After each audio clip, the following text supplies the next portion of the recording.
Hi friends, welcome to my channel. ఇక మహాలక్ష్మి అయితే చక్రి వాళ్ళ తమ్ముళ్ళని తీసుకుని వాళ్ళ నాన్న దగ్గరికి వచ్చి అంకుల్, ఈరోజు మనం అందరం బయటికి వెళ్తున్నాం, బయటే భోజనం చేస్తున్నాం, పదండి వెళ్దాం అని అయితే అంటుంది. సరే పదమ్మా అని వాళ్ళ నాన్న కూడా బయలుదేరతారు. ఇక అందరూ ఒక కారులోని అయితే కూర్చుని ఇక దారిలో వెళ్తూ ఉంటారు. ఇక అప్పుడే గాయత్రి వాళ్ళ ఇంటి ఎదురుకుండా అయితే పెళ్లి కొడుకు వాళ్ళ నాన్న ఫోన్ మాట్లాడుతూ ఇక సడన్ గా వీళ్ళు వెళ్ళడం చూసి కార్ని అయితే ఆపేస్తాడు.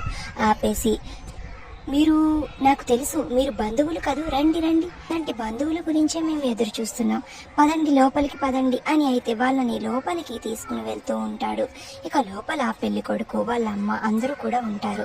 ఇక అప్పుడు ఆయన ఇలా అంటూ ఉంటాడు, ఒరేయ్, నేను ఎవరిని తీసుకొచ్చానో చూడు, వీళ్ళు ఎవరో కాదురా, నీకు కాబోయే భార్య మేనమామ, వీళ్ళు వాళ్ళ కొడుకులు అని అయితే పెళ్లి కొడుకుకి వాళ్ళని పరిచయం చేస్తాడు. తరువాత స్టేజ్ మీద పెళ్లి కొడుకు పెళ్లి కూతురు ఇక తయారు వాళ్ళ కుటుంబ సభ్యులు అందరూ కూడా స్టేజ్ మీద నుంచుని ఉంటారు. ఇక అప్పుడే మహాలక్ష్మి చక్రి వాళ్ళందరూ వచ్చి చైర్స్ లో అయితే కూర్చొని జరుగుతున్న వేడుకను అయితే చూస్తూ ఉంటారు. ఇక అప్పుడే సడన్ గా గాయత్రి అయితే పెద్దిని చూస్తుంది. చూసి ఒక్కసారిగా షాక్ అయిపోతుంది.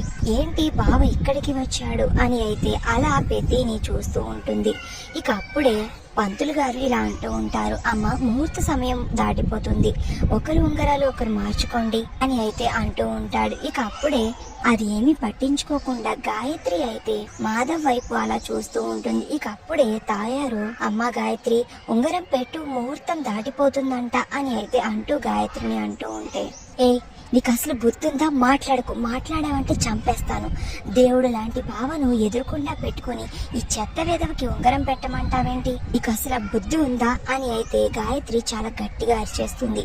దాంతో తాయారు పెళ్లి కొడుకు వాళ్ళ అమ్మా నాన్న అందరూ కూడా షాక్ అయిపోతూ ఉంటారు. మరి ఇప్పుడు ఏం జరుగుతుంది అనేది నెక్స్ట్ వీడియోలో తెలుసుకుందాం. వీడియో నచ్చితే ప్లీజ్ సబ్స్క్రైబ్.